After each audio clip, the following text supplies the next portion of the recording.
Hey guys, what's going on? Another Q&A here. Welcome back to the Home Service Expert Podcast. We've got a fun Q&A here starting, so I'm just going to get going with it. If you haven't bought the book yet, homeservicemillionaire.com/podcast. And you need to join the group. All you got to do is go on Facebook and go to Home Service Expert. It's a group. Join it. It's free.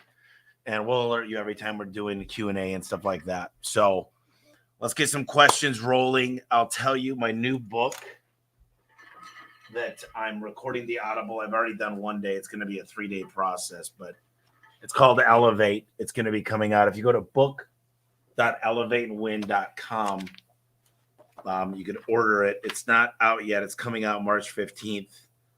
And it's a pretty big book, so don't have the hard copy yet, but really looking forward to that. Slept weird on my neck. So went to Rhino X, and what an amazing event. What a good event to be at. There was amazing people there. Learned a lot. Always learn a lot. Chris put on a fantastic show, and you had a lot of HVAC plumbing companies there that really kick ass. These guys are very good at what they do, and got to meet Howard, who used to be helped grow Starbucks to 15,000 stores from like 40, and he brought them up to 15 billion. What an amazing guy. So lots of great stuff this week. And when I get around all these people, and I get around like really, really smart people, and I start looking at affiliate deals and thinking outside of the box, people are talking about how they're buying companies, how they're selling their business, how they're rolling up, how they're integrating, just their why they do it. They had the influencer panel, or it was the OGs, and they were talking about how hard they've worked and why they work, and just really figuring out why they do what they do, and they work so hard. And I really, really liked Jimmy Hiller's answer. Jimmy Hiller said, what's the reason why? And he said, well, why does he work so hard? And he said, well, if I didn't work this hard and I spent all my time with family, they wouldn't have any nice things, and we wouldn't be able to have a roof over our head. So I think there's a real point of view there that's important, is like, we work hard to have freedom and be able to spend more time. And it's not easy. Everybody out there was like, look, you're going to be putting in hard time, dedication, and it's never going to be easy. So I'm doing excellent, Jonathan. At Ledger said, how do you train up and motivate sales guys? I have a base salary and commission. Well, commission, I hate the word commission. I use the word performance pay, and we've got a scorecard that goes up, looks at 5 things. So just because you're the highest sales doesn't mean you don't have callback ratio. We look at callback ratio. We look at the 5-star reviews they got. So we actually put their score of how many great reviews they had. We look at how many service calls turned into door sales, because in my opinion, most garage door companies don't believe this, but they want to just get the money right then and there. It's hard to order a door, have it go to the manufacturer, come in, not get dented, and then install it. But it's better for the client, it's better for us. So how do I motivate people? If you go to calc.a1garagetools.com, you could understand that we have a way to figure out what they want in life. So I have my dream manager, and we kind of reverse engineer what they need to help their dreams come true. And we make sure they want it. You got to hire motivated people. You can't, in the interview process, you need to find out if they want more out of life. The people that want it, they want to grow, they want to better their best, they want to improve. I don't really care if they're top in the company. I care that they did better than last month, last quarter, last week. I want them to better their best. And the way that we do that is we do a lot of ride-alongs, a lot of training. We do morning mojo calls, and we talk about the great things. We do weekly 1 hour. We've got one-on-one meetings. And I find that guys need 90 days to 120 days to get really good. They got to kind of get in their comfort zone and get comfortable in the garage. So we prefer to make technicians than get older technicians that have experience. because a lot of companies say, I need an experienced guy that's good at sales, and they give them a $10,000 bonus. And these guys are just looking for the next best thing. They'll take a new bonus every year. And then you got a contract, and then you go to court. It's drama. So I just like to make really amazing technicians. And not saying that the other guys that have experience aren't good, but I prefer to build them homegrown. They do 2 months of training, and we acknowledge them all the time. And I think that that's important. Let's see here. Running a small family-owned plumbing company in a saturated city. Would you focus on getting into Angie Home Advisor or hiring online marketing? We stay busy on our GMB, LSA, and our reviews, but need more work. Well, I would tell you this. Obviously, Google's God. I'd reactivate your client list. So make sure you're reaching out to older clients, because a customer that already bought and spent money with you will most likely spend more money. And yes, I do think Angie's List, Home Advisor, Thumbtack, eLocal, House, Porch, the list goes on and on. You've got to be very, very good at answering those leads quickly. And the answer is yes, Yelp works. I think those are mostly form fills. So you got to be very, very good. You got to have a dedicated team. And back in the day, I had one of my CSRs that had a separate cell phone, and her old job was just to respond to messages and book calls. Now, we got spoiled the last couple of years. I think we all kind of got spoiled because we just needed technicians. We had more leads than we could handle. Well, going into January, we're looking at it going, we need more leads. Everybody needs more leads. So you got to look for every source. But here's what I'd recommend. You don't go after everything at once. You call Angie, you call Home Advisor, owned by the same company. You call all these lead aggregators, and you kind of find out what the volume would be. And if it's high enough volume, you focus on one thing first and get the reviews and make sure you get the conversion rate up and book those calls.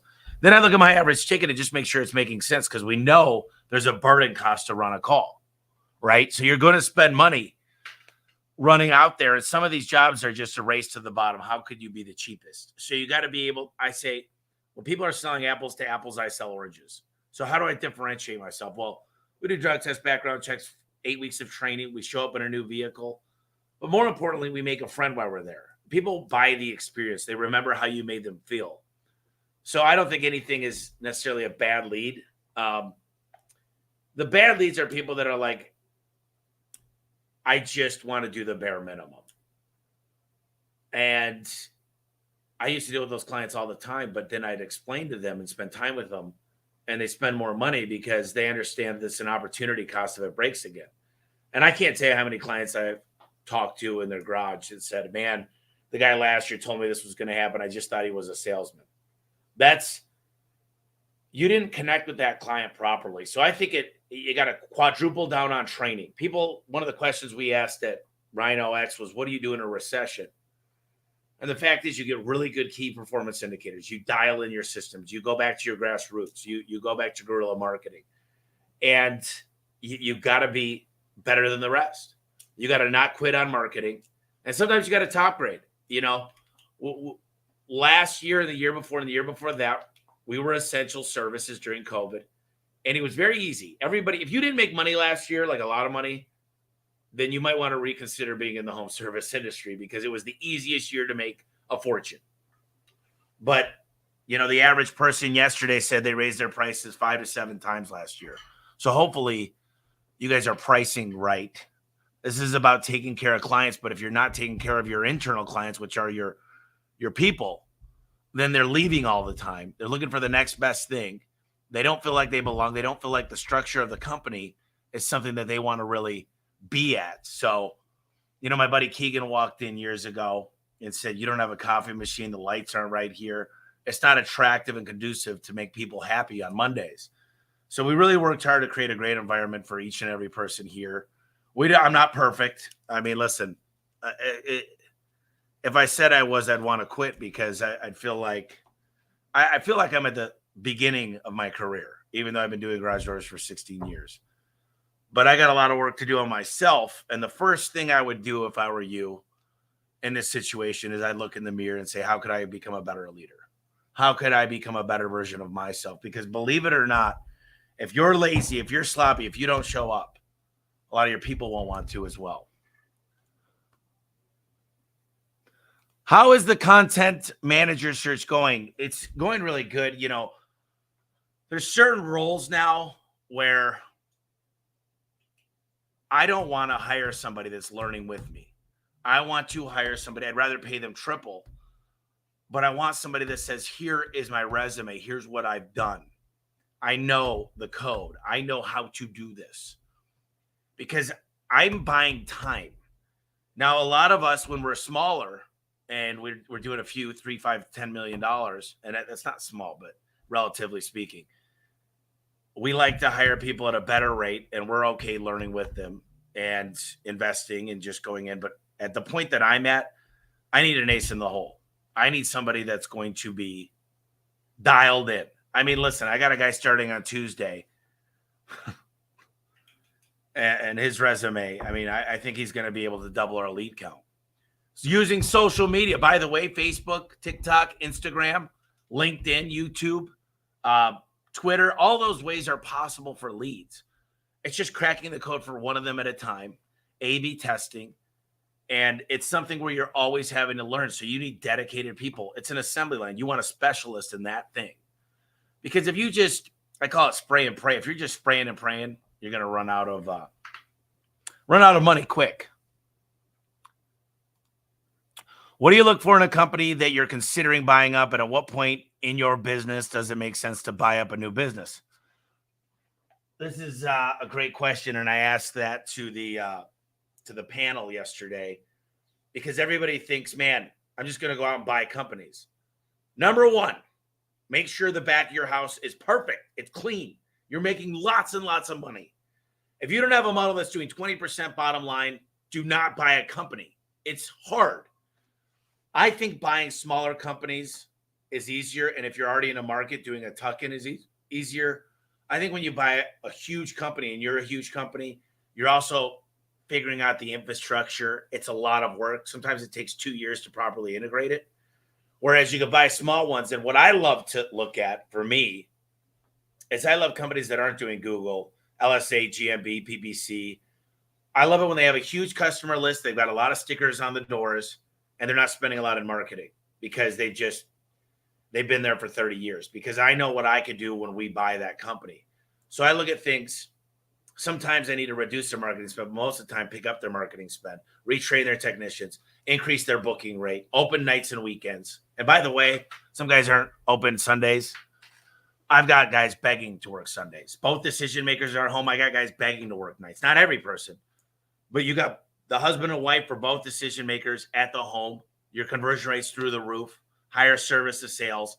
So if I was a technician, because I used to work in the restaurant industry, I would prefer let me work every emergency call, 3 nights a week and give me a Saturday or Sunday. And then I would blast pay-per-click emergency service available. And those jobs are just, hey, I need it fixed today. I'm willing to pay for it. So there's hopefully that answers your question. You could ask more. Hey, Tommy, I'm from Australia. Any chance of heading to Australia for a conference? I am headed to Australia in May. So if you want to email me, I think it's tommy@homeserviceexpert.com or A1leadmanager@gmail. I think I got like 80 emails, but I'm going to be in Australia in May. When I come to a conference in Australia, if I'm there, I'll go to it. I'll definitely do whatever, but I don't know how often I'll get to Australia, but send me the details and we'll look at it. Live Junkless. What business advice would you give Tommy in his mid-20s starting out now that you've built and grown A1 to what it is? Well, number one, I'd say wear a blinder. I'd say the top racehorses in the world are focused. I'd say double down on your data. Double down on data accuracy, the KPIs. Know where you need to be spending your time. And I would say do not buy foolish things. Go out there, buy a house. Do not buy a new vehicle. You don't need one. Do not buy a Harley. I'd say build up your balance sheet with as much money as possible. I'd say invest in yourself. I'd say make it to every conference you can without distracting yourself from the business. Learn to network, double down on networking. I say don't be afraid to ask. Ask them the largest, best companies that aren't necessarily in your same market but are in a similar industry. And I'd ask them for their KPIs and ask them where you should be. What should your gross profit be? What should your – there's a lot of questions I would ask on that. But I went out and I probably spent half a year total amount of time between conferences and going to really great companies. And I'm not afraid to get on a phone call with anybody. And I'll tell you what, there's a thing called reciprocity. And helping people, it just seems to come full circle. So I say, pay it forward as much as possible, like I'm trying to do here. And be open to let people come in. But I'd say make sure you get on a schedule to where it's not a distraction. So have certain days where you're going to do that and pay it forward. And just realize giving a shipment goes a long way for people, showing up. I try to limit my vacations and get on a cadence. I don't like to be anywhere for more than a week because I get a little anxiety because I like to be here. But I've been gone a lot trying to speak. And a lot of people ask me, what does speaking at a landscaping event do for you? What is speaking at pest control or gutter con or whatever it might be? And I'm like, the relationships, the things I learned from other industries are, it's crazy how you can take one idea from another industry and apply it to this. And it just, I can't even tell you guys some of the shit. My problem is too, what I would tell my younger self is stick to an idea and get it rolling and make sure you got a data accuracy team or data integrity team to keep it going. Let's see. I feel like all I do is run. Women owned and with kids in this office. I'm zapped. Here's another thing. Hire for your weaknesses. So C Lake at a1garage.com. She could tell you where we get our polos. C Lake at a1garage.com. If you feel like all you're doing is going, you need to get control of your time and your calendar. And you need to find out your biggest distractions and try to hire a person to take up that time. You know, without Bree, and I'm hiring a new executive assistant and a chief of staff, 2 project managers. You know, I'm basically this year I'm getting bulky. My payroll's going through the roof. Why? Because we're going to 10x this business again. And I need the right leadership. I need the right people, and I need specialists. It's very hard to, you guys probably heard me say this, but gain in muscle and also get shredded. This is a bulking year for me. I'm going to put on the weight, which is revenue. And then there will come a time that I'm going for the bottom line. Now, I like to do both. You don't want to ever fall below like 12% bottom line. But 15 is where I'm targeting. But when I'm going to get shredded, I want to be about 25 to 30% bottom line. And people say that's not possible, but they don't really know me very well. So let's see here.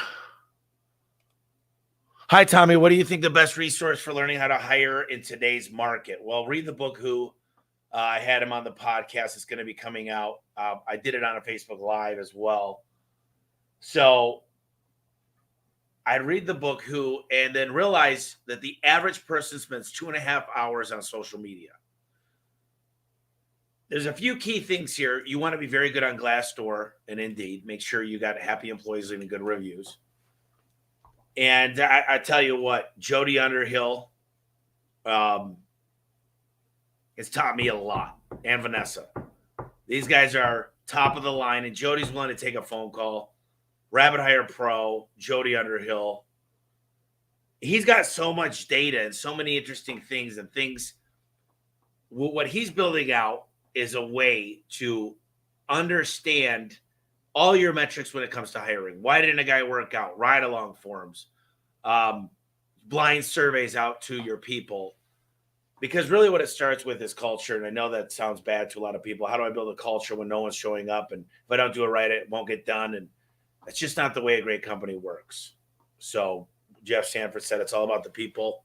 Jeff, I had a blast seeing you, brother. You're a good man, and we're going to do big things, so I appreciate you. Jared said, I run a small low-voltage AV smart home and security company in Southeast Florida. Trying to grow it like you have. What advice would you give me to grow a luxury-based specialized business on a larger scale like your own? Well, I love larger scale. What I would read is no BS marketing to the affluent. Because first you got to figure out where your avatar is. Then you need a data analyst to figure out what zip codes. You could grab things like credit card score, square foot of the house, how much do they pay for the house. So when you're working on a business like that, it's important that you have your avatar. Now, I used to think I do anywhere with a garage door. But if I showed you guys the heat map and service type of where we're making our most money, it's dark green. It's a heat map of where we're making the most money. So what I would do is get with a data analyst, plug in every one of your customers, and start to pull out some analytics of what your perfect customer looks like. And then you could use data, and you could buy the data to find out where all those customers are, what they're looking at, what their habits are, where they go to the grocery stores, do they buy Yacht Magazine. And I'll tell you what, Joe Polish wrote a book, Piranha Marketing, years ago, but that's a book I would read too if I were you. What are the next 5 things you have on your personal target, your own personal target list? I mean, look, I'm moving into a new house, the 25th of this month. I've got a lot of things on my list, but hiring the right people is basically the next 5 things. I've got a list of who I need, and I'm not the best interviewer because I have ADHD and I don't want to scare people. But if they can't speak fast, think clearly, and get to the finish line, then it's very hard for me to have patience with people. So getting the right people around me is my number one priority. I'm trying to 10x my efficiency with systems and processes. To do that, I need great people to facilitate for my weaknesses. So identifying your weaknesses quickly and then building systems and tactics around how to make yourself more efficient. And I'm looking for efficiency everywhere I go. It's called lean, getting lean. And there's another good book actually called, it's not on that. It's called The 2-Second Lean, actually.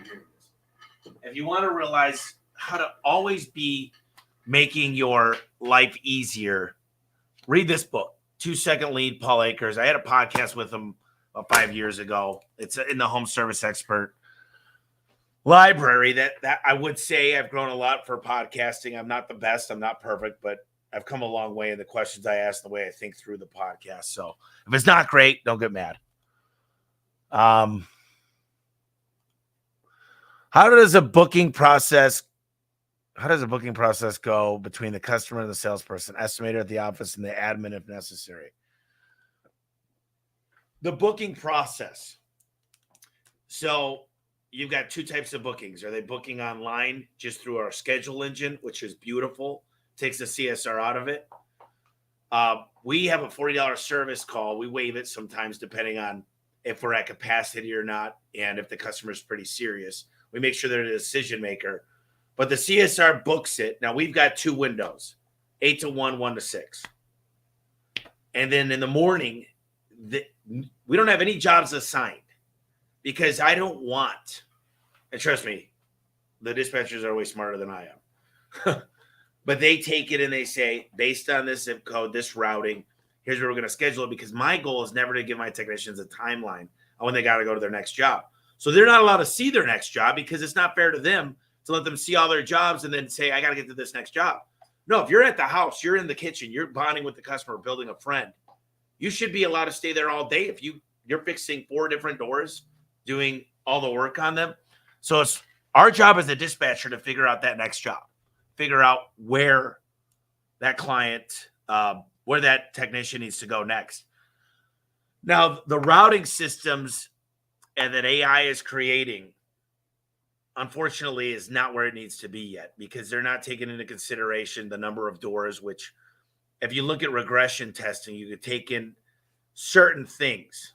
in statistics, you could add a data set and see if there's a significant data to tell you that that job will be better. And what we realized is the number of doors really makes the difference in the garage door industry. But I'll tell you what, if you're not looking at a BI tool like Power BI or Domo, we use grow.com. You should seriously start looking, but that again takes a dedicated person with a brain, a very large brain, a very large IQ to take analytics and actually apply them to your marketing and to your routing and your dispatching. What's the first thing you would do to break through that 5 million ceiling HVAC contractor here? Well, service agreements are fantastic. For HVAC, I'd figure out how to be busy in my slow season, which are service agreements. What I would have to figure out is a way to keep my installers and my great sales guys getting paid through the slow season.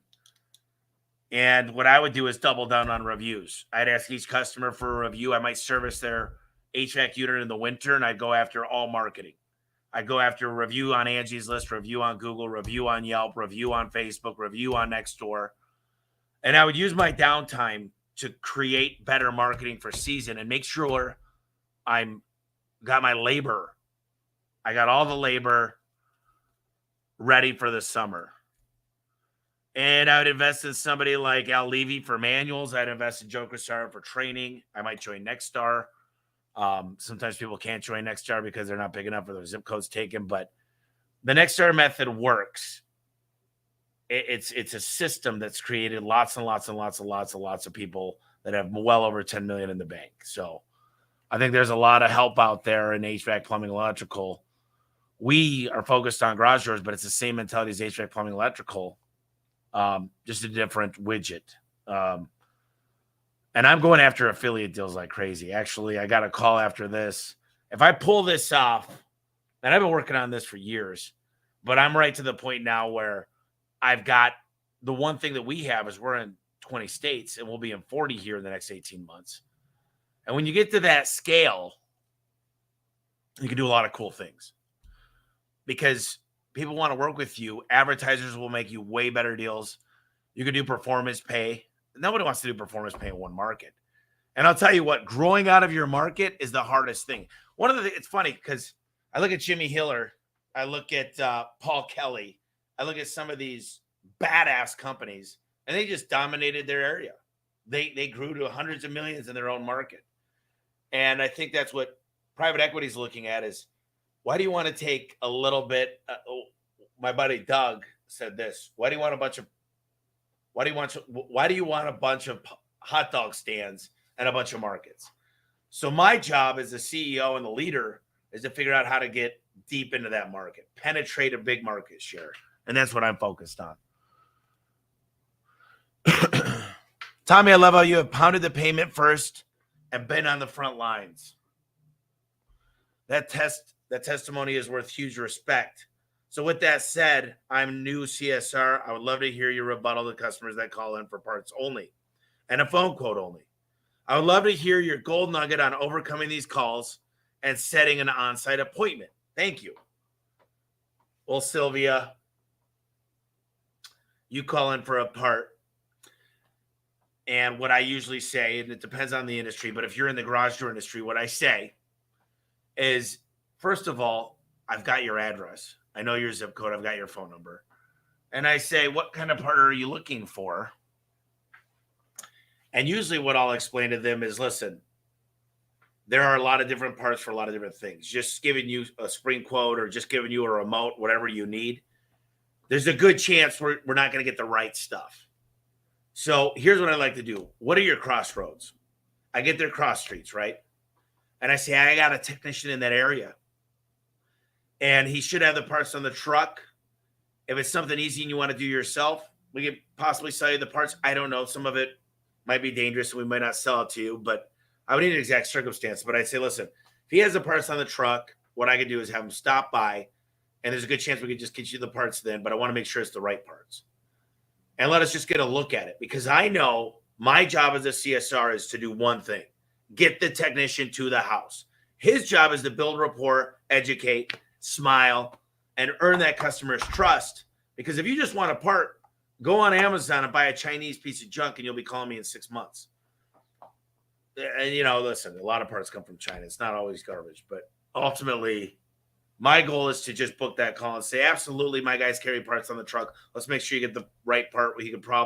I'll let him know. I'll send him a memo in our CRM to make sure that if you feel comfortable doing the part, installing it, whatever it might be, then we'll be able to do that for you. Now, if I've got a full calendar of demand service from real customers and this customer's out of my way, I don't think it's best to book those calls. You should be a 90% booking rate.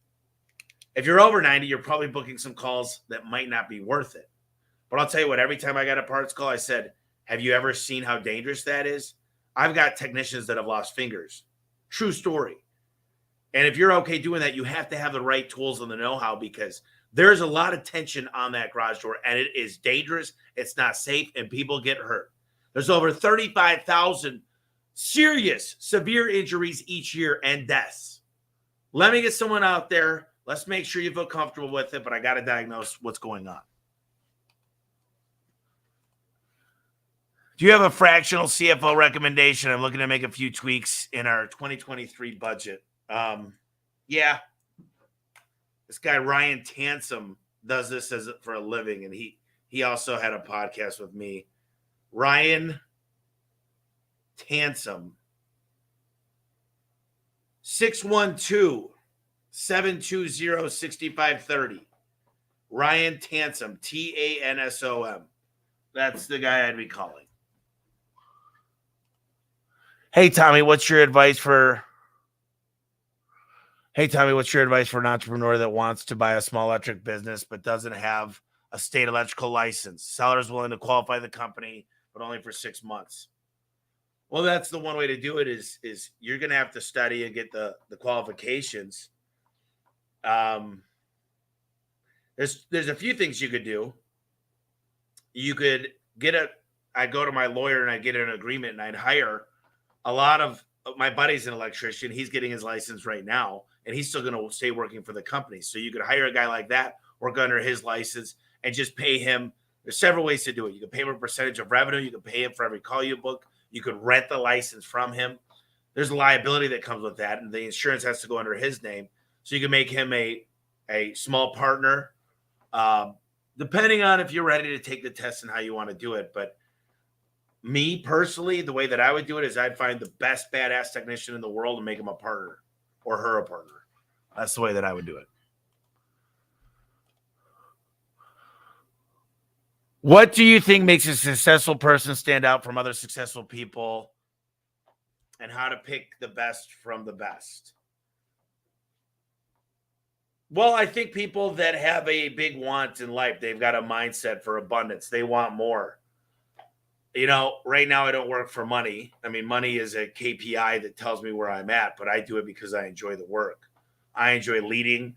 I enjoy helping others, and I love bettering my best every day. I want to be the best version of myself. Yes, there's a lot to work on, but the people that make eye contact, that want more, that they live a life of abundance, you could see the people because they don't settle. There's a lot of people out there that settle. So I look for people that just don't settle. They want more. They want to get up into a company. They want to move up quickly. They want not necessarily be a manager. And I hate the word manager. I like the word coach. But what I would tell you is their mindset is different. You look at the top performers in any company and you just see that these people, they're charismatic. They know how to build rapport. They definitely care. They take pride in their work. And they tend to take pride in everything. I was just talking to a buddy of mine, Andrew, and he said, I've been teaching my two boys how everything you do has got to be 100%, or just don't do it. I don't play euchre, pinochle, billiards, bowling to not win. I don't go, I'm just going to go have fun and enjoy myself. I play to win at everything. But the book of life, it's an interesting book because I can't necessarily win at life. I got to continue to do the best I can every single day. What the hell's the name of the book? Simon Sinek wrote a book that you should read. Oh, it's going to kill me. Hold on. Simon Sinek.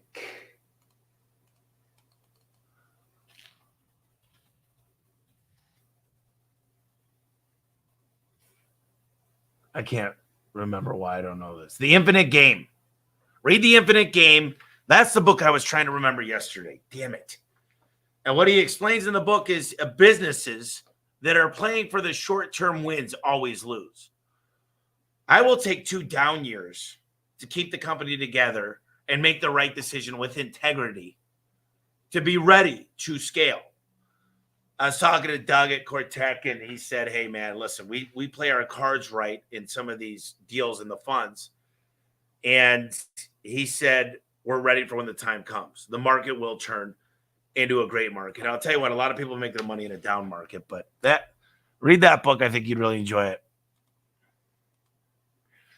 Between buying leads or hiring an online marketing team, which would you focus on first as a young company? You know, I used to have this thing in my office at the last shop that said, he who pays more per lead will always win. I have an e-commerce site that I hired the best company in the country to be able to pay to play. But I don't think it's one or the other because there's the long game of SEO and getting reviews. So I wouldn't say pick one. I think building your online resources is so important because that's something you own. No one's going to be able to take those reviews and your ratings away unless the platform closes down. So it's easy to buy leads. I'll tell you what the hard part is. A lot of people, they say, I just need more leads. Oh, man. Chris was got behind yesterday, so I got limited time to speak. And one of the questions I wanted to ask, but I only had 15 minutes, was, I did ask this actually, but there was a lot of things I left out. But who here needs more leads? Every hand went up. Who here needs more technicians or more CSRs? Well, not a lot of hands went up. The fact is, getting leads is the easy answer. My guys need more leads. What if I told you there's 3 ways to make money and only 3 ways? Get more customers, get the frequency up so your customers are coming back with service agreements, or charge your customers more money. And everybody says the first one. I need more leads. I need more leads. I need new customers. The people that have already bought will buy more. So you need to use your existing customers and reach out to them and figure out how your KPIs, your booking rate, your average ticket, your conversion rate goes up before you're just going to buying leads is the easy thing to do. Make sure every single one of your people are top of the line.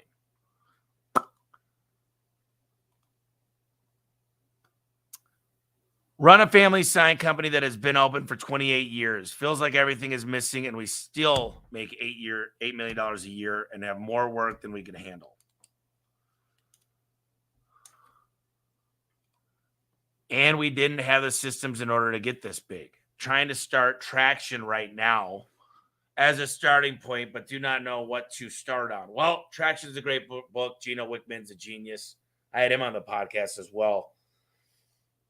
You know, the first thing is start with the foundation. I love Al Levy. I think Al Levy's manuals work in any type business because the manual tells you how to play the game.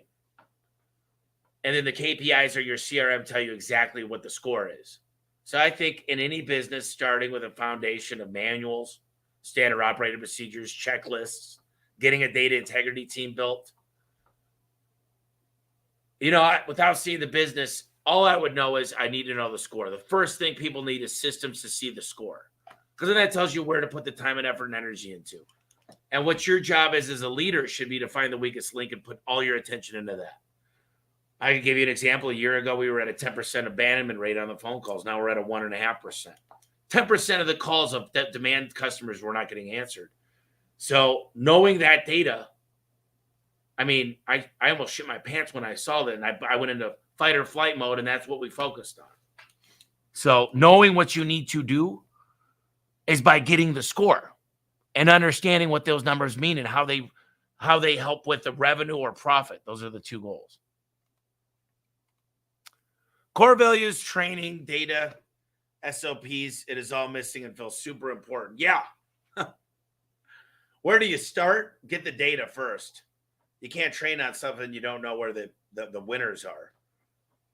Yes, core values are important, but you just don't start with core values. You don't say, I've got core values. I thought of them last night. You need to live and breathe them. My favorite core value is aspire to be number one, because I think that that's an important one. And people that want more out of their lives, a mindset.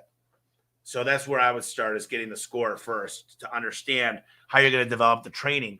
Well, if you don't have the score of the best employees in your company, it's hard to build training because you want to learn from the best people.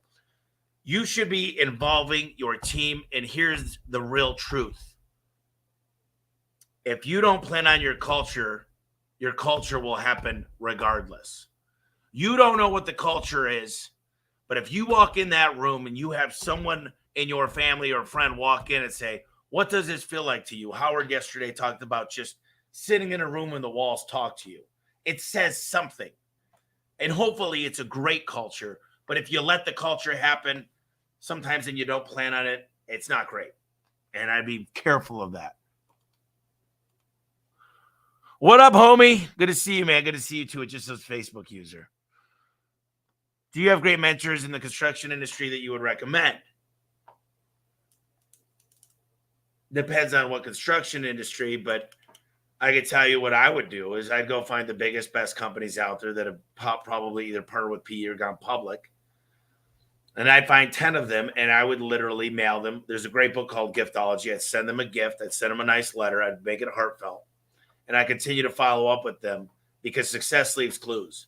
And find people that really did it, because a lot of people brag about their revenue and say this. They're full of hot air. A lot of people I've seen that say they have the best businesses are about to go bankrupt. Success leaves clues, and success actually happened to them. And they can prove it. And they've got millions or hundreds of millions in the bank. So I wouldn't just find a mentor. I'd find a success leader who's done it and who has, Mike Tyson said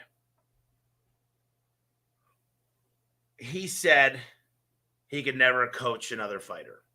He said, yes, we could do some stuff, but he said it's a different mentality to find a coach. And most of the best coaches, they've never played in the game, but they're there to cheer you on along the side. But depending on what you're trying to do, right? If you're trying to train technicians, are you trying to grow revenue? There's different specialists for depending on what you're trying to do. So I'm in a weird spot because I know how to tech, and I don't know if that's a good thing or a bad thing, but one of the things I'm focusing on is spending more time with CSRs, dispatchers, and installers, because I feel like they're not as – I need to do a better job of that. But, it's a hard question without knowing exactly. How long after purchasing another company do you do fully away with their NIL?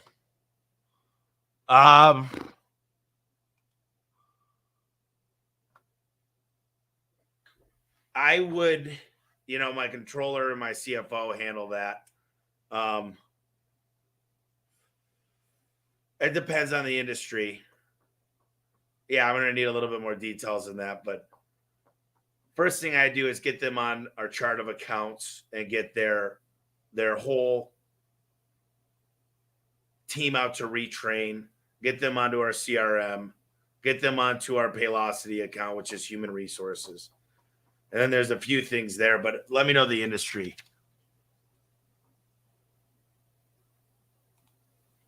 What benchmarks do you look for mailers?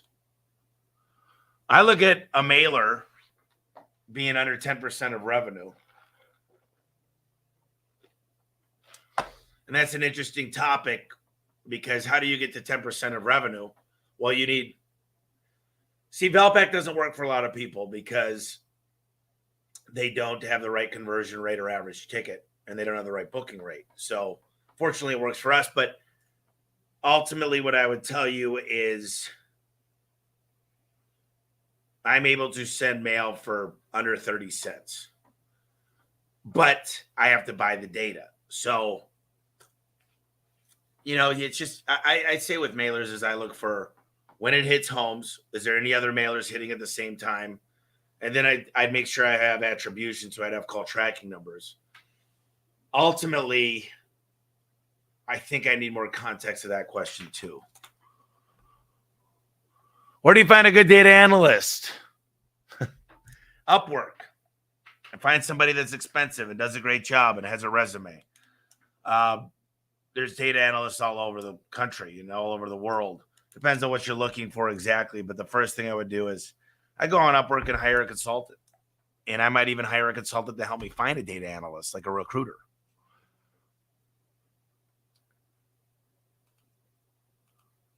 Painting business in South Florida is rough. I bet it is.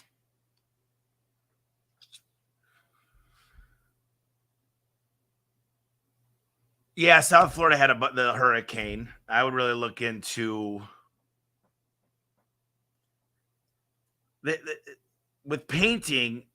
I always think you could charge more and do other things if you offer other things. What else?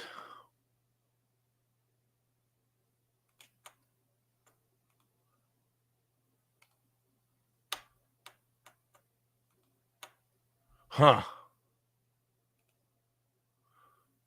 How do you split your marketing budget? How do you split up the marketing budget between PPC, billboards, TV, radio? What performs best for you? Direct response, I'll say GMB, organic is the best.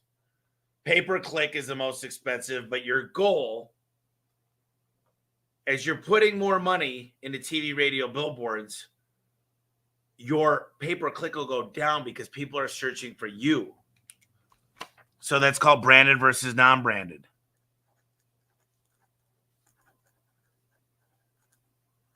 And that's something I really look at. I'm actually working on some new data sets, so I got to include that. That was just a note to myself. But TV, radio, billboards, Mike from Any Hour said, all of my TV, radio, billboards, they generate phone calls. He tries to create a direct response.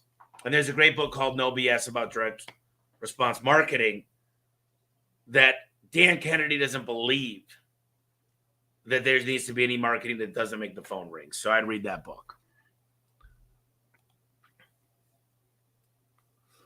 How are you handling drug screening for states that have marijuana legal? We've always been a drug-free company. I don't really care about marijuana.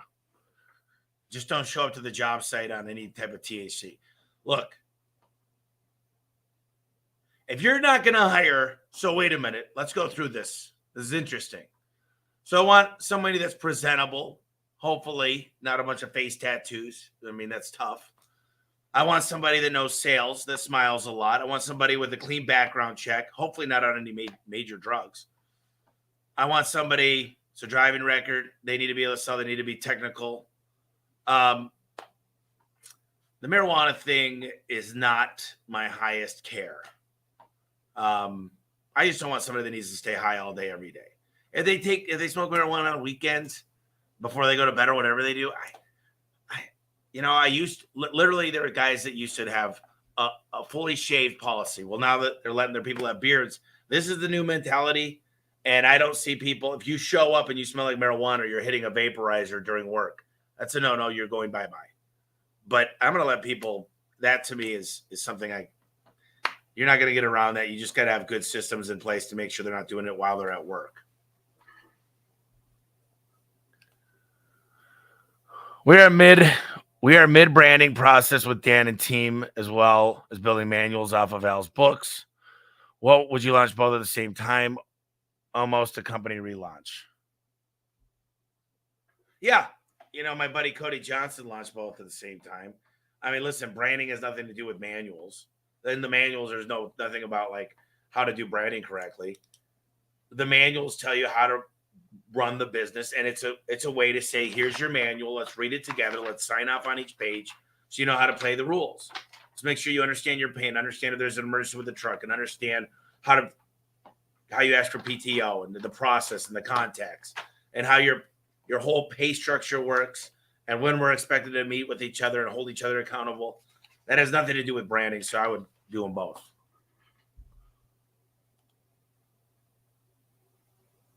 Oops, sorry about that.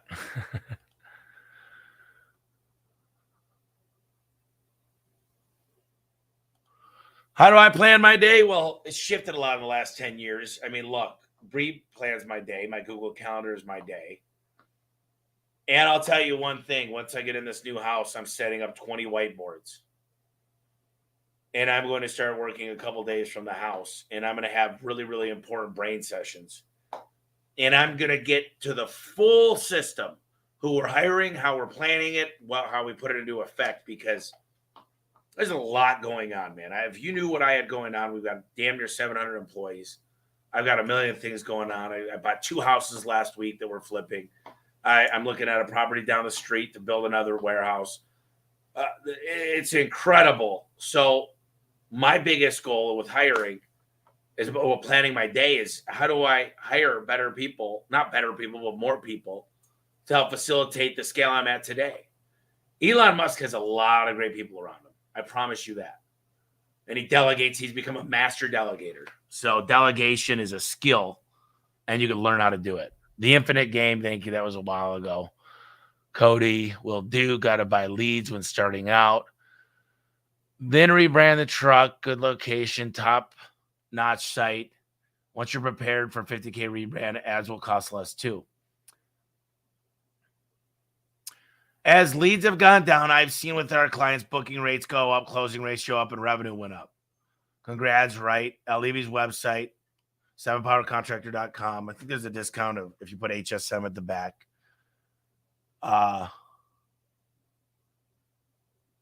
Do you have a mastermind group we could join? I'm working on some stuff with that. But yes, email me.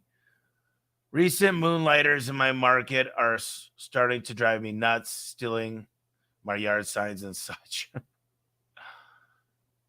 Oh, that'll stop eventually. People give up. What is your morning routine or routine you think that sets you apart?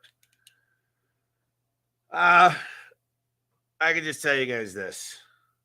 I'm more of a night owl. I've got a very clear routine as far as my calendar. I've surrounded myself with excellent people and hired for my weaknesses. I think that's a strength. What I'm going to be doing is I'm hiring a chef, and I'm going to make sure my diet's perfect. I'm going for a blood test in the next 2 weeks to find out what foods cause inflammation. I'm going to be planned on when I go to a restaurant of what I'm going to eat. And this will be nothing I do. You put it in front of me. You give me the vitamins. You tell what I need. You give me the pack of vitamins, whatever. I'm starting to realize there's 2 things I can't buy: time and health. So I'm investing in everything to preserve as much of that as possible. And, I work out. I've got an amazing trainer. I'm planning on 10x efficiency. So I'm getting a cold plunge at the house, although I'm not looking forward to it. That's something I haven't done a great job of. So my goal is just to hire all the right people, because I've worked really hard to get where I'm at to be able to afford the resources I need to get 10x efficiency. So starting to fly private, things like that. Look, it's not because I'm cool or anything. I've just worked really hard, and now it's 10x time. It's going to save time. We're looking at a huge van and hiring a driver, because I can get those hours back that I'm in the car. And although I use Bluetooth and stuff, it'll be more efficient time. So I'm looking at 10x my efficiency. So I'd say eating healthy, working out, getting cardio, getting me time, which is my brain time on a whiteboard, and helping people prioritize my time, which I'm hiring for that. What systems need to be in place for a business to scale? Every system. How do you get new trucks? How do you get iPads? How do you get ride-alongs? When you're doing a brand new person, what's the ride-along form? I mean, what systems need to be good? The 4 KPIs I care about: average ticket, conversion rate, booking rate, and cost per acquisition. You nail those 4, you're making money. Then you just dump more fuel in, but you still need to have great technicians, great training. You need to make sure they have trucks and iPads and gas cards. You got to make sure you've got inventory systems. You don't know what systems are bad till one's broken. Tough answer on that one, I know. How did you get in the garage door business? And how did you come up with the system you have? I fell into it, make every mistake in the book, hired Adam in 2014. We figured a lot of shit out together. Read a lot of books, obviously. They're everywhere. And I would say I'm very lucky. I'm always in the right place at the right time because I'm always in places. So I don't know what to say. It's like, look, I think good things happen to good people. And I'm not a big karma fan, but I think karma is a form of doing right in the world, and it tends to do right back to you. That's not by accident. So I'm not superstitious, really. If you were a $3 million electric company, what would the main focus be to grow to 10 million? Well, I'd look at my average ticket because that's the first place I'd grow. I'd really look at my marketing. What it takes is great people and great leads. You match those two things up. I'd really have to look at the financial statements to make a judgment call. But I guarantee you I'm going to find a hole. And if I don't find a hole, then we just got to dump more gasoline, like I said earlier, into the marketing. If you got a high conversion rate, good average ticket, you're buying your parts right, you're getting co-op from your vendors, you're putting time and energy into the people, you're going to win a lot more. And you'll get to 10 million easily.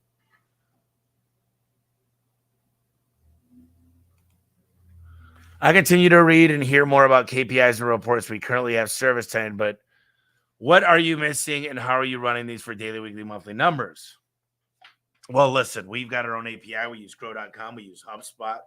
I probably use another 27 softwares, literally, no joke. I've got Jim working on a bunch of custom dashboards and a whole other software. Service side does not do your financial statements. So by not knowing your overhead, your burden rates, all these things, service side is the best software out there, but ultimately you still need a great accounting software. So accounting software, certain types of reports that you could extract from ServiceTitan, but the way you use them, ServiceTitan is kind of a one-size-fits-all for home service. They specialize in HVAC, plumbing, electrical. But we need to customize stuff. You need to extract data. You need to manipulate the data. You need to see. The main thing I care about is that the data is accurate, and I can see it in an easy, digestible form that a 10-year-old B student could recognize what's going on in the company. If you get that data to there, you'll be way more successful. I follow a great marketer mentor called Ken McCarthy.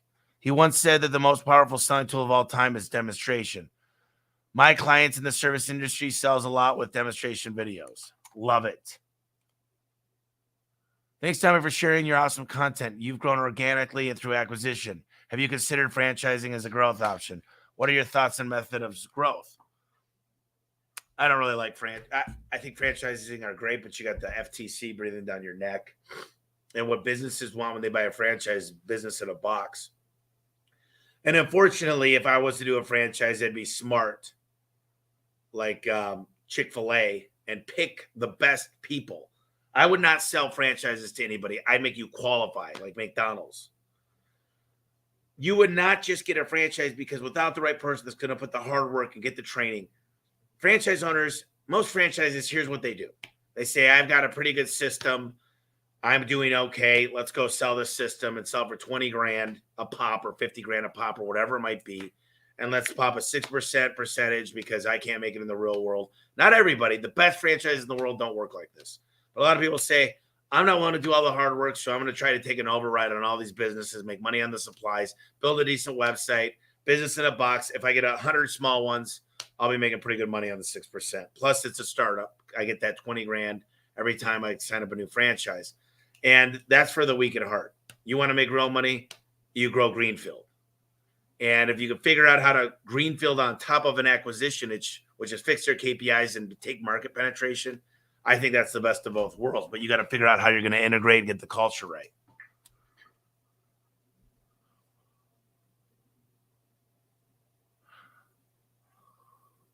Best books on time management. There's this book. This is a decent book. It's called How to Live on 24 Hours a Day. Look at this book. I just bought a DeLorean, so I had to get this. Sports Almanac. So cool. I got some questions here I got to answer too. Let's see here. Daniel, Hi, Tommy. We have acquired 2 other businesses that have been established for many years, well-known brands that are in different states.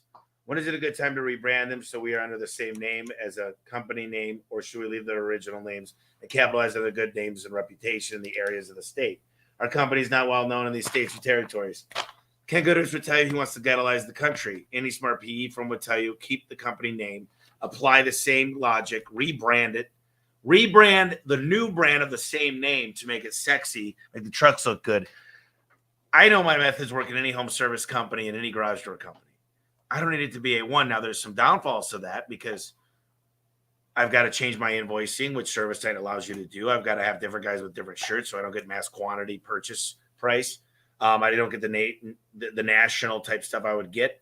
What I would do is, first of all, if you want to go the same company name, make sure you've got an uncontestable trademark. You've got copyrights on everything, and it's not a common name. But I'm a big fan of leaving the companies around that are existing. Oasis Plumbing Miami. Hey, Tommy, can you share some ideas to increase my team's effort in using drop cloths and having more care in a customer's home? How can I make that something my guys actually want to do for themselves, not about me and what I want? If you explain to people and you actually care when you're explaining why you do these things and the processes behind them, like if you explain why you charge these amounts, they'll understand. If they got to see it and understand it. If I was you, what I would do is probably start with a carrot and say, before you start the job, I'd build a standard operating procedure. And I say, this has to be in ServiceTitan, not to mention it's timestamp and geotag. You can't upload a picture so I know it's real. And I would say, before you can start the job, I need to get this picture in the ServiceTitan. And then I would say, for everyone you do for the next 2 weeks, I'm going to give you an extra $5. Then after that, this is just to build a new habit for you guys because I know you don't love doing it. So I'm going to pay you for your time, but this is what's expected of the job. I'd add it to the manual. Every new guy would initial that that's his job. And it's in ServiceTitan or House Call Pro or wherever. They upload a picture of it. It's there. Done. It's a checklist. Mark Morale says, Tommy, you talk a lot about having processes. Can you be more specific on what they are? Which ones are the most important? Well, if I go into ServiceTitan, the way we put our stickers, the way we put the scale down, their checklist, standard operating procedures, the way we train. We've got a checklist for how we bring somebody into Phoenix, how they get their truck, their tools, what apartment they're staying at. There's processes. Every part of your business is a process. If it's not a process, then how's it scalable? That would be my question. If it's not a process on how you train and how you call a customer and if there's no SOP behind a standard operating procedure, then how do you duplicate it? You can never get to expected results, and that's a mistake. Jody Albano said, hi. How do you suggest performance pay for CSRs? Well, booking rate and data accuracy and empathy. And I'd have a Q&A. I'd probably use Call Cap. They've got a thing called Call Assurance. And they listen to each call, and they'll give you a scorecard. And I would use that scorecard that they create to create a bonus system. And I build it in Excel so I could reverse engineer their hourly and make sure that when we started our bonus structure for CSRs years ago, the bonus structure actually paid a little bit less. But then when performance got really good, my payroll went up, but the juice was definitely worth the squeeze. So it was more of a financial modeling process. It wasn't shoot by your hip.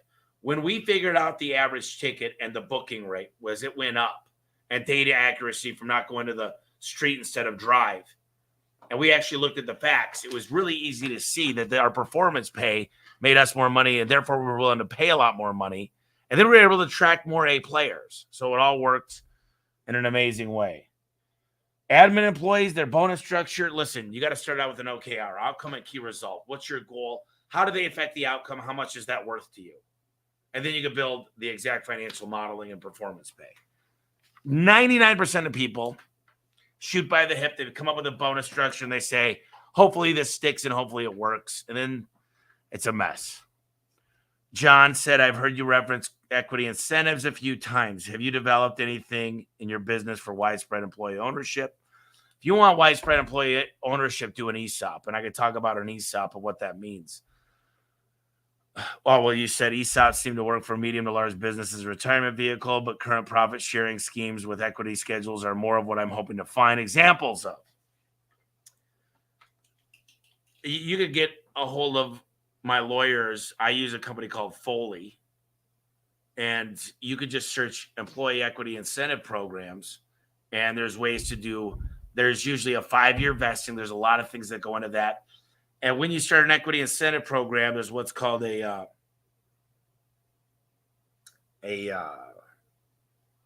benchmark or a shelf. The company's worth this today. So let's just say it's worth $1 million. You don't get equity in that million. You get equity.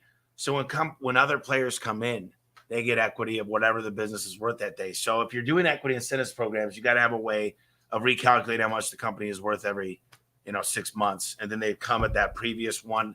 Then the bar gets set at this level and this level and this level. But it's a great way to retain people. It's a great way to attract A players. I mean, it does a lot of things, and it's fun to watch people get rich. How do you go about breaking into a new market? You're out of town or find boots already on the ground.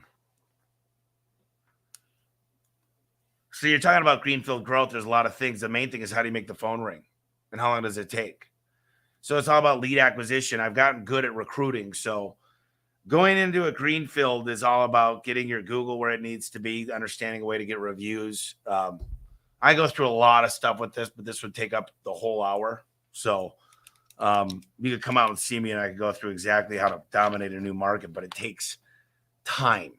It's sweat equity. It's not easy. It's easier to buy, but then you've got a whole other million issues with that as well. So no, business is not easy.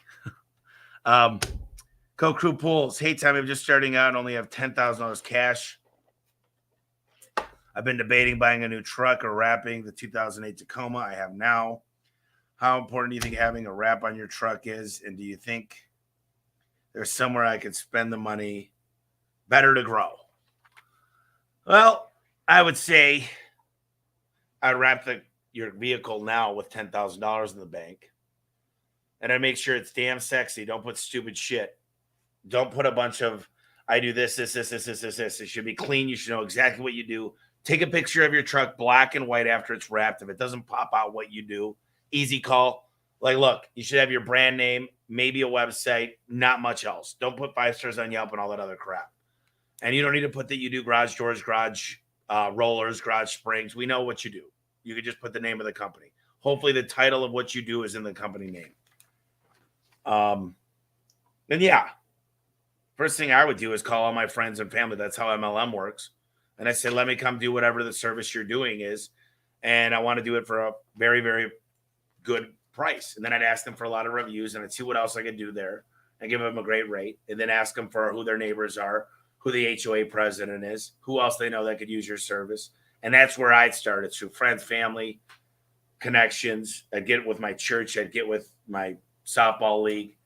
And I'd get out there and start networking and guerrilla marketing like crazy. What do I say when a customer tells me service is more expensive than the other 2 contractors? How do I go in that how we're a 5-star company and how our installers are paid well? We have nice trucks and uniforms too. Clients don't care about that. Clients don't care. You say, Joker Star would say, number one is if you're comparing exactly the same things, you're not paying more. You're buying better parts, better service, and a better warranty. And if you're not giving options, you're giving ultimatums. And Joe says to give 6. So I want to give them the option. This is top of the line, which means the most expensive, and this is the most economical. And I'll always have a price within the competitors. But this is exact like for like what you're getting. Now, if you choose to make a better investment into your home, this is what I would do if it were my mom's house. Most of our customers, Josh Kelly, most of our customers, is there a reason you haven't? Most of our customers buy new doors when they become 10 years old. Is there a reason why you haven't done this? It's simple. It needs to be, keep it simple, Simon. I know electrical business in Phoenix was wondering if you had any advice for me. So just getting leads, how to grow my business. I'm only 25 years old. I want to make sure I have a good foundation. Look, man, you got to be able to spend the money. A lot of people go into business. They think it's easy. You got to be able to train, recruit. Look, a lot of businesses, people go into business to create a living. If you want to own a business, first of all, you got to get out of the truck. You're not a business owner. And I'm not trying to belittle you because I did this for 8 years. But you don't own a business. You're working in the business. You're an employee. You're still servicing stuff. If you want to go own a business, you need to go to business. Well, I shouldn't say you need to go to business school, but at least go hang out with a successful business. You need to be good at understanding your financials and understanding how to use a CRM and how to motivate people and hire and inspire. You need to recruit, hire, orient, train, and retain. That's what Levy would say. And I'm not meaning to belittle you, man. Listen, I was there. Literally, I'm going to wish you all the luck. I'll even help you. You come in and see me. We'll talk about producing leads, but leads cost money, and you got to get the foundation going. Scott said, where do I find great talent in the office and field? Where do you find them? Where do they hang out? Take your top employee and find out where they hang out. Ask them to start recruiting. Get their wife involved. Pay them to recruit too. I love doing these because I'm supposed to send something out and I didn't. What is your strategy to purchase material at the lowest price, never run out with the highest quality possible? Well, here's the deal. Sit down with your vendors and say, what is your 1-year goal, your 3-year goal, your 5-year goal? I did this 2 days ago. They said, I need you to grow into this market. Another note for myself. And I said, okay, what's that going to do for you? They said that would really help us out. Find out what's important to them. You don't need the cheapest. You don't need to beat them up. They need to be the best. Of course, buying better pricing helps. But what's more important? A better price or staying on the timeline that you promised the customer? You could charge more because you get it done quicker. People want 3 things. They want it done fast, they want it done right, and they want it done cheap. Pick 2 out of the 3. Here's what you get. You can't do all 3. So don't ask your vendors to be all 3. Jose, my main goal is to be a general contractor. Would you recommend me go in to get an associate degree, construction management, or is it better to learn a trade such as HVAC work? Listen, if you're going to do that, Jose, I'd go get real life experience. Boom. An associate's degree, you're talking to teachers that haven't been in the field for 20 years. Even if they did, they got tenure. It's crap. I wouldn't do that. Andrew and Ralph said, wondering if you might consider a future show on how you move from 3 million to the next level. I've got my business to consistently hit 3 million mark. Now I'm trying to rework the playbook. A future show to hit 6 to 10. Yeah, I do a show. I mean, I've been looking possibly, I don't know. You can contact me and we'll talk about that. But yeah, that sounds fun.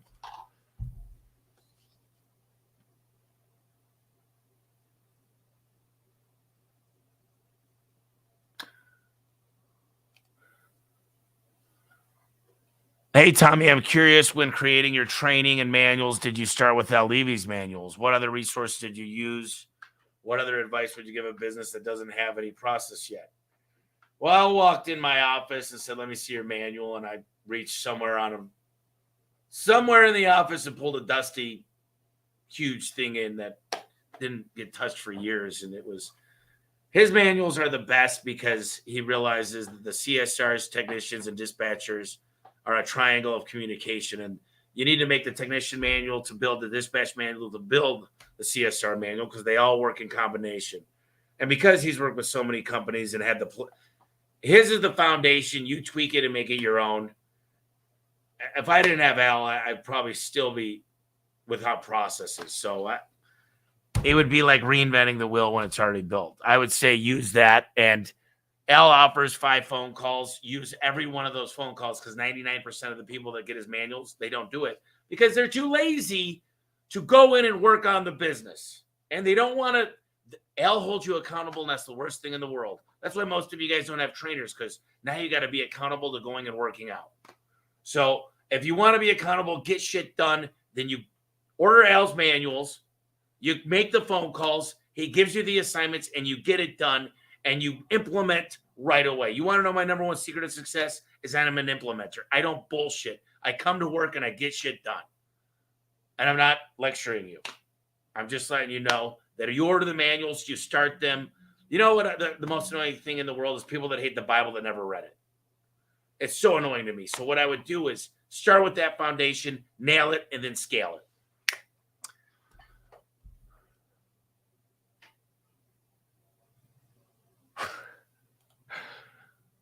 I listen to Michael Gerber and Ken Goodrich and think, okay, I've got to let this go and listen into it.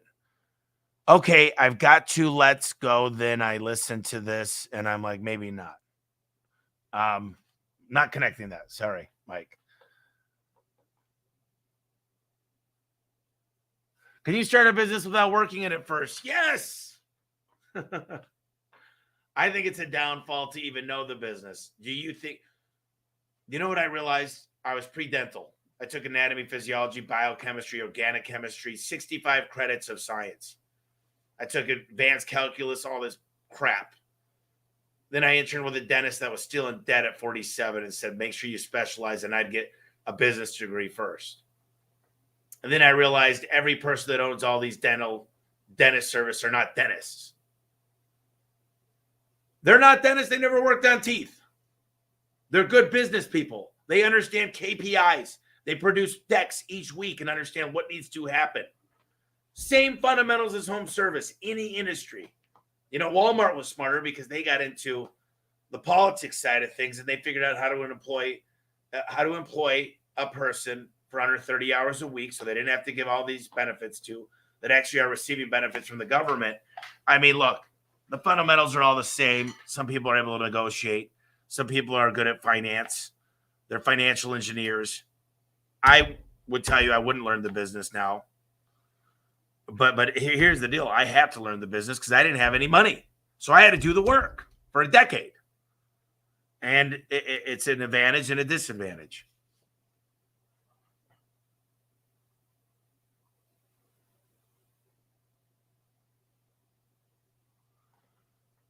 Oh, I think I've answered all the questions. So,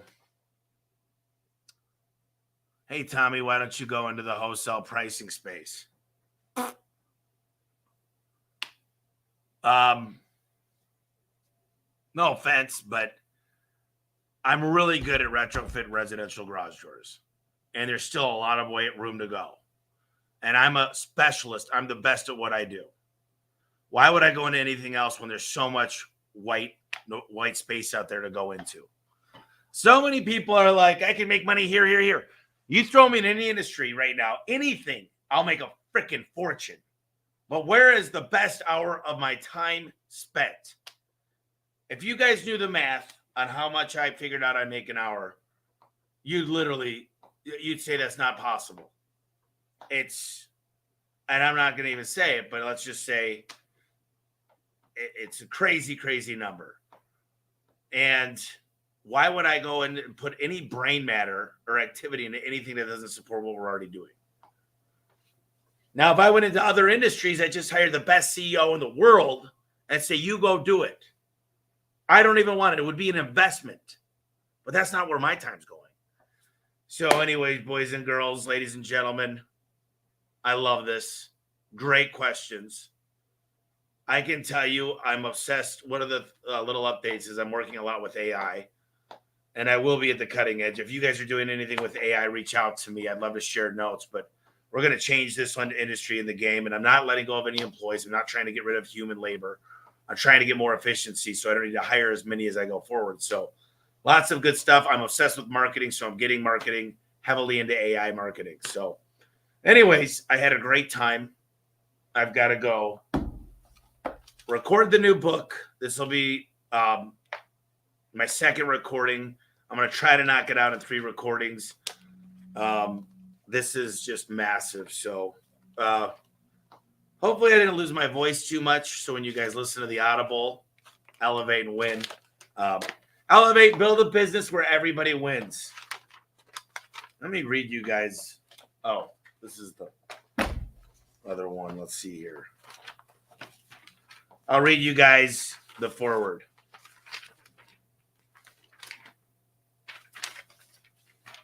Ha! This is Tom Howard. You guys ready? Some of you are still here. Tom Howard is a dear friend. He's an amazing guy. I met Tommy in 2017 at a conference. I own a small air conditioning company in Fresno, California. My company had just started doing plumbing as well. We were pushing about 10 million in annual revenue. We thought that we were on top of the world. Tommy was doing a little less revenue at the time, but he was still the number one garage door company among scores, or the only garage door company among scores of HVAC and plumbing shops. He stood out like a sore thumb. It wasn't just because he had chosen a different trade. I quickly realized that he thought differently than all of us. I wouldn't realize how differently he really was until years later, but I knew that he saw things differently and at a whole new scale. While I was building my company like I built a tree house as a kid, Tommy was laying the foundation for a tree mansion that none of us thought possible. I love this. I met over 100 different shop owners in my life until that point. Some of them were quite large and some were small, but all of them had plans. Most people had relatively conservative plans, but I had heard a few hot shots with big plans before. They usually would tell anyone who would listen to them about how big they were going to be. Tommy had even bigger plans. I immediately discounted what he was saying and started to pass them off as pipe dreams. But the longer I listened to him, the more I realized that he truly thought how he was going to pull off all these crazy ideas. He made me raise my eyebrow a time or two, but after hearing his plans, I still was a bit skeptical. I still remember him talking to me at a party at the first conference. He said, "Tom, you got to nail it and scale it." He said that 3 or 4 times that night. Then he said, "I'm going to get everything dialed in, then I'm going to scale it. After that, you watch." I kind of rolled my eyes. I thought, yeah, Tommy, we're all trying to nail it. Let me know how that works out for you. After leaving this conference, I kept up with Tommy and got to know him better over the years. I was shocked to see that he was actually executing on what he said he would do. People talk all the time. People have $1 million and $1 billion ideas every day. Almost none of those people actually ever execute. He was the only one executing on growing his company, but he was also executing on ideas that most of us didn't even dare to try. While most of us were looking for our next technician to help us grow, or maybe build a better incentive plan to attract new talent, Tommy was building a training center and buying an apartment complex to house all of his new recruits during training. While most of us were increasing our marketing spend, Tommy was changing his way his company marketed altogether. He built partnerships with real estate agents, manufacturers, and even storm chasers. I can tell you a story later about that one.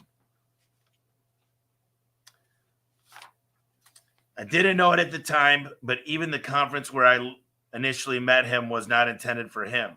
It was a Service Titan conference called Dispatch. Service Titan, before that, hadn't even sold its product to garage door companies, and they had turned him down multiple times. Tommy ended up writing an email to the CEO, Ara Madessian, and convinced him to give the garage door industry a shot. Ara and Tommy both still have that email. Tommy knew software was one piece of the tree house or tree mansion that he needed. He took the Service Titan product and ran it hard. His staff learned the ins and outs of it, and he became one of the most successful shops on it. Service Titan had no choice but to put development dollars into the features of the garage door industry, and now has hundreds of garage door companies on its platform today. Over the years, I would visit Tommy on multiple occasions. He would come stay at my place, or I would stay at his. By the way, most of the time I went to his place, it was a 2-bedroom apartment at the complex he owned. He started saying they're short term, and then before I knew it, years had gone by. He didn't seem to care. He was absolutely focused on building his tree mansion. Every time I went to visit him, and I do mean every time, I would stay up until at least 11 p.m. talking about business and Tommy's new ideas. I started to realize that no one was excited about building their business as Tommy was. He would talk until I completely passed out. Then at 7 a.m. would start talking again. This is not an exaggeration. There's another side of Tommy, though, most people don't see unless they are close to him. Tommy mentions in his books that you need to find a way for everybody to win. That sounds like a cliche, but Tommy absolutely lives by it. He told me that he wanted to make a bunch of millionaires out of his employees. He should be reading this. It's easy to get big and forget about all the people that helped you get there. Tommy had planned on making sure they got a cut from everything from the beginning. Most of them got a cut through performance pay, but he did issue interest units to many of the original employees. He had given so many out that the presidents of the company had to call him at one point to make sure he understood the significance of what he was doing. Of course, Tommy knew exactly what he was doing. The amount of money that Tommy was awarding his employees, either through profit interest or their work performance, was more than I could ever dreamed of as a kid. We got married. I had $300 left in my bank account. My wife bought me socks for our first Christmas. That's all we could afford. I remember around Valentine's Day, we agreed we wouldn't get each other anything. We went for a walk and saw what appeared as a piece of trash in the grass. It was soaked from the sprinklers. We went to pick it up and throw it away, but we found a certificate for a pound of See's chocolate. We were elated. We literally ran to See's store to see if they would still take the ticket in the soaked condition. They did, and we couldn't have been happier. At some point, we got a little more stable. I started saving up for knives for Christmas. My wife had one Cutco knife, and she adored it. I would save up each year for Christmas. I would get the money to order one, but usually didn't have the time to get it engraved. I really wanted them to be engraved, but it wasn't in the cards for most years. Eventually, we got some extra cash. We were able to make a set. Only 4 or 5 of the knives were engraved, though, and they were usually all white-handled knives. 10 years later, we were on our way out the door. My wife and I had gotten up with the hustle and bustle of life. By that time, we owned several companies generating over $50 million in total revenue. We had forgotten all the struggles we went through as a young couple. Just before leaving the house, we got a package at the door.